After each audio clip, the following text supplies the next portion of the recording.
It started on what seemed like just another ordinary day in the Senate chamber until one moment turned into a storm that would ignite emotions across the country. Cameras were rolling, microphones were hot, and the air was thick with tension. A liberal woman, determined and unwavering, confronted Senator John Kennedy in what many thought would be a routine political clash. What followed, however, was anything but routine. It became a moment of human truth that no one could have predicted. The woman, whose name is now etched into political conversation, stood boldly in front of Kennedy. Her voice trembled at first but soon grew stronger, fueled by frustration, years of struggle, and the courage to speak truth to power. She declared that it was time for Kennedy to step aside, that his voice no longer represented the changing tides of the American people. To her, he symbolized a political system unwilling to move forward. Every word she spoke carried the weight of millions who have felt silenced, overlooked,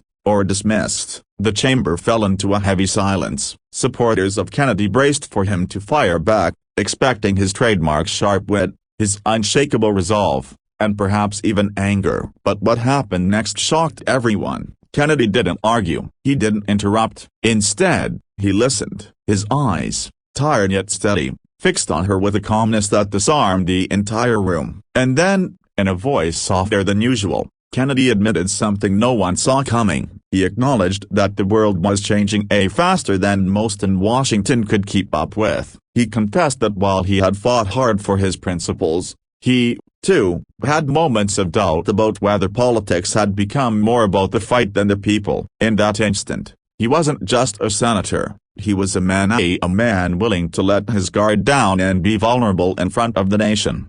The woman, stunned, paused. She had come ready for a battle, not a confession. For a moment, she was speechless. But what unfolded after that was even more powerful. Instead of division, there was dialogue. They talked not like adversaries, but like two people who truly wanted change. She spoke of the hardships in her community, the rising costs, the families falling through the cracks, the voices drowned out by political games. Kennedy, in turn, spoke of the difficulty of balancing ideals with reality, of the scars left by years in a polarized battlefield. Viewers across the nation felt an emotional pull. It was raw. It was real. The clash everyone expected turned into something rare in politics: understanding. By the end, Kennedy did not step down. But something greater happened. He promised to work with her and others like her, to create a bridge where before there had only been walls. It was not about surrender, nor about victory, it was about humanity. And as they shook hands,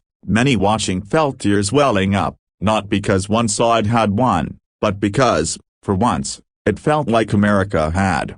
The story spread quickly across social media, with people saying they had witnessed a moment of truth in politics, one that reminded them that leaders are still human, and citizens still have power when they speak from the heart. In the end, the message was clear: change doesn't always come from battles or victories. Sometimes, it comes from the courage to listen, the humility to admit imperfection, and the hope that dialogue can still build bridges in a divided world. And that, more than any seat or title, is what truly shocked everyone.